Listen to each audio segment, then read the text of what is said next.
He laughed at her piano skills. Then one note changed everything, and the hall went silent. A true story.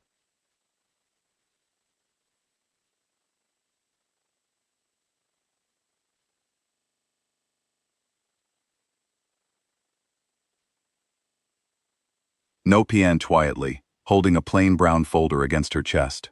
No fancy dress, no expensive bag, just a simple navy blue outfit she had ironed twice that morning, because she wanted it to look right.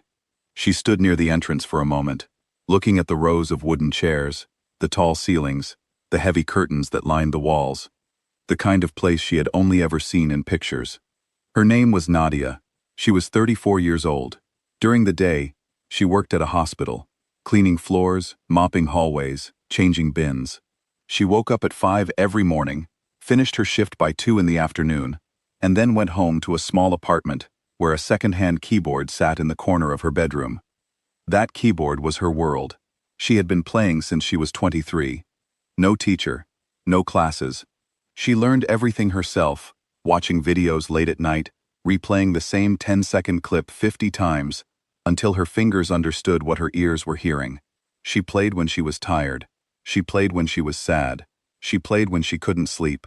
11 years of practice, all alone, in a small room with thin walls, and a neighbor who sometimes knocked to ask her to keep it down. She had never played in front of anyone. Not once. But that evening, she had signed up for an open amateur recital, a charity event at the Alderton Concert Hall. 12 performers, one piece each, a live audience of around 200 people. She had put her name on the list 6 months ago, filled out a simple form, and clicked submit before she could talk herself out of it.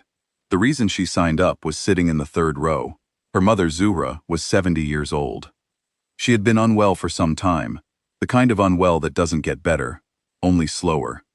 She sat in her wheelchair with an oxygen tank beside her, wearing the green shawl she had brought from their home country decades ago. She hadn't been able to travel much in the last 2 years. Coming to this hall tonight had taken real effort, but she had made it. She was there. When Nadia saw her mother in the seat, she didn't wave. She just looked at her for a second. That was enough. The man running the event was called Dr. Harland. He was in his early 50s, a well-known name in classical music circles, former competition judge, conservatory professor, someone who had spent decades around the best-trained musicians in the country. He wore a dark jacket and carried himself the way people do when they have been respected for a long time. Not rude exactly, just certain. Certain that he knew what talent looked like, certain that he knew what this evening would produce, and certain that some people on the list tonight would be a lot better than others. He saw Nadia's registration form backstage. His assistant pointed it out. Self-taught, his assistant said, reading the form. No school, no affiliations. Dr. Harland looked at it for a moment. Then he made a sound, a short, quiet laugh, the kind that doesn't need words, the kind that says everything without saying anything at all. Nadia was standing just a few feet away. She heard it. She didn't turn around. She didn't say anything. She just pressed her folder a little tighter against her chest and looked at the wall. The evening began. The first few performers were polished and precise. A teenage boy played a Chopin piece with the kind of clean technique that only comes from years of proper training. People clapped warmly. A woman in her 50s delivered a Debussy that she had clearly played hundreds of times. More applause. The audience was comfortable, happy, expectant. Backstage, Nadia sat on a folding chair and waited. She had her eyes closed. Her fingers were moving slightly against her knees, not nervously, but the way they always moved when she was hearing the music in her head. She had played this piece so many times that her hands knew it the way lungs know how to breathe. She didn't need to think about it anymore. She just needed to let it happen. Dr. Harland walked past her at some point. He glanced over and saw her sitting there with her fingers moving on her leg. He stopped. "Are you warming up?" he asked with a slight smile. "Or just nervous?" There was a quiet laugh from one of the stagehands nearby. Nadia opened her eyes. She looked at him. She didn't say anything. She just gave a small nod and looked back down at the floor. Dr. Harland moved on. He had forgotten about her before he reached the end of the corridor. Her name was called. The announcer said it simply. Just her name and the title of the piece she would play. There was polite applause, the kind you give a stranger before they've done anything. People shifted in their seats. A few checked their phones. Someone near the back opened a water bottle. The audience was not waiting for her specifically. They were just waiting for the next thing. Nadia walked onto the stage. The lights were brighter than she expected. She could see the audience but not their faces clearly. She could see the outline of her mother in the third row, the green shawl, the shape of her shoulders, the oxygen tank beside the chair. She walked to the piano. A Steinway grand, black and polished, sitting in the middle of the stage like it owned the room. She pulled out the bench slightly, sat down, and adjusted the height. The previous performer had it set differently. She took her time getting it right. Then she placed her folder on the music stand. She looked at it for a moment, and then she closed it. She would play from memory. A few people in the front rows noticed this. The rustling and quiet murmuring in the hall slowed down a little. Not stopped, just slowed. The way a room gets slightly quieter when something unexpected happens. Dr. Harland was watching from the side of the stage. His arms were folded. He was expecting to wait it out politely. Nadia set her hands on the keys. She did not look at the audience. She looked at her mother. Zuhra's eyes were closed. Her hands were folded in her lap. She was already listening, already somewhere inside the music before it had even started. Nadia took one quiet breath. And then she played the first note. Just one note. Held. Clean. Full. It wasn't what anyone was expecting. Not the sound. Not that exact sound. That weight. That warmth. It filled the hall in a way that seemed too big for one note. Like it had been waiting inside the instrument for a long time, and had finally been let out. The man in the middle of the hall who had been looking at his phone put it face down on his knee. Not because anyone told him to. He just did it, without thinking. Then the second note came. Then the third. And then the piece opened up fully. She was playing Rachmaninoff. The Piano Concerto No. 2, arranged for solo piano. It is not an easy piece. It is not a piece that beginners attempt, or even many intermediate players. It is the kind of music that demands everything from the person playing it. Technically, emotionally, physically, conservatory students spend years preparing for it. Nadia had taught it to herself in a small bedroom on a keyboard that cost her 2 months of savings, with no one watching. She played it like she had lived inside it. The melody rose slowly at first, careful, searching, like someone walking into a place they've thought about for a long time. Then it began to build. The phrases got longer. The chords got richer. There is a passage in the piece, around the 4-minute mark, where the music climbs and climbs, and then opens into something almost unbearably beautiful. It is the kind of moment in music that doesn't ask permission. It just arrives. And when it does, it reaches into something in people that they didn't know was there. 3 women in different rows felt tears on their faces before they realized they were crying. An older man near the aisle, a retired architect who had come with his daughter and had honestly been hoping to leave early, sat completely still, his hands pressed flat on his knees. The teenage boy who had played Chopin earlier was sitting in the front row. He was leaning forward with his elbows on his thighs, watching her hands. He didn't understand all of what he was feeling.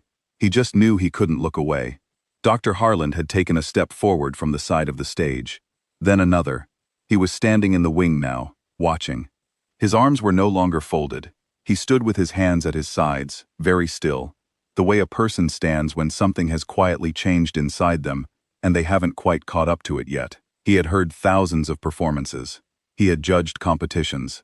He had sat in the great concert halls of Europe. He had heard pianists who had trained for decades, who had given their whole lives to this instrument. He stood in the wing and watched a woman who cleaned hospital floors play Rachmaninoff from memory, and he did not move. Nadia played for 7 minutes and 40 seconds. She did not rush. She did not stumble. There was no hesitation, no moment of doubt. The music moved through her the way it always had, the way it had moved through her at 2 in the morning in her apartment, the way it had moved through her when she was exhausted after a long shift and her hands still found their way to the keyboard. She played the last chord and let it ring. Then she lifted her hands slowly from the keys and placed them in her lap. The hall was silent, not the polite, waiting kind of silence, not the silence between songs when people are getting ready to clap. Something different. The kind of silence that happens when a room full of people has just experienced the same thing at the same time, and nobody wants to be the first one to break it. Like they all needed one more second to hold it. 4 seconds passed. Then the hall erupted. People stood. Not gradually. Many of them stood at the same time. Quickly. The way you stand when something moves faster than you're thinking. The applause was loud and uneven, and real.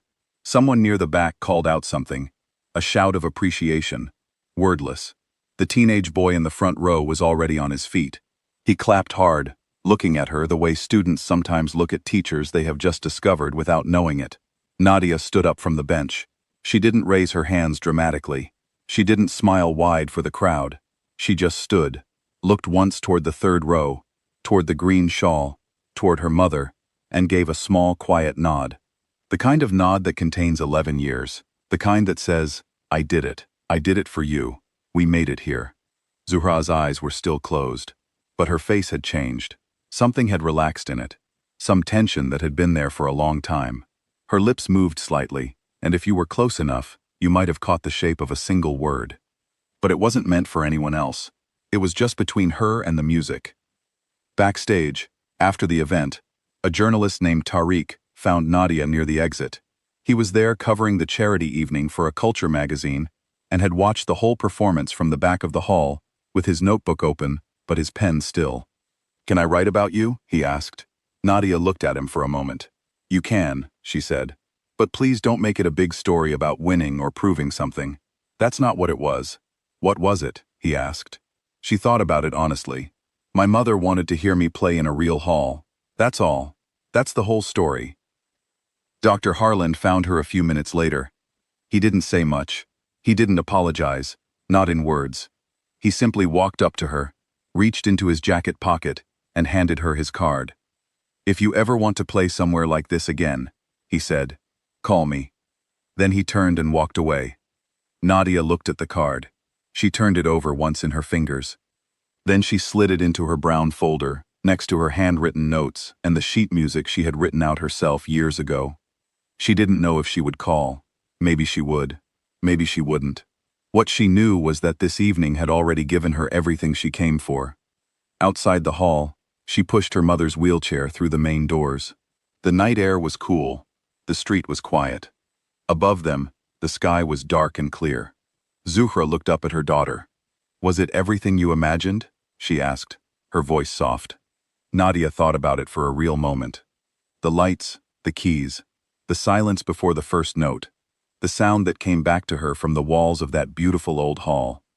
She thought about 11 years of playing alone. She thought about the laughter she had heard backstage, and what it had felt like, and what it had felt like 4 minutes into the performance when that feeling was completely gone. Better, she said, because you were there with me. Zuhra didn't say anything. She just reached up and held her daughter's hand. They stayed like that for a while, mother and daughter, outside a concert hall, in the quiet of the night. No cameras, no applause, nobody watching. Just two people who had made a small, quiet promise to each other a long time ago, and had kept it. Some people spend their whole lives waiting for someone to give them permission to be extraordinary. Nadia never waited. She went to her little apartment every day after work. She sat at her keyboard, and she played. Not for anyone. Not for applause. Not for a certificate or a title, or a seat at a table she hadn't been invited to. She played because the music was real. She played because her mother loved the sound of it. She played because it was the most honest thing she knew how to do, and on one evening, in a hall full of strangers, she played one note, and the whole room went silent. Sometimes that's all it takes. One note, one moment, one person willing to sit down and play, even when somebody is standing just around the corner, laughing. End of story.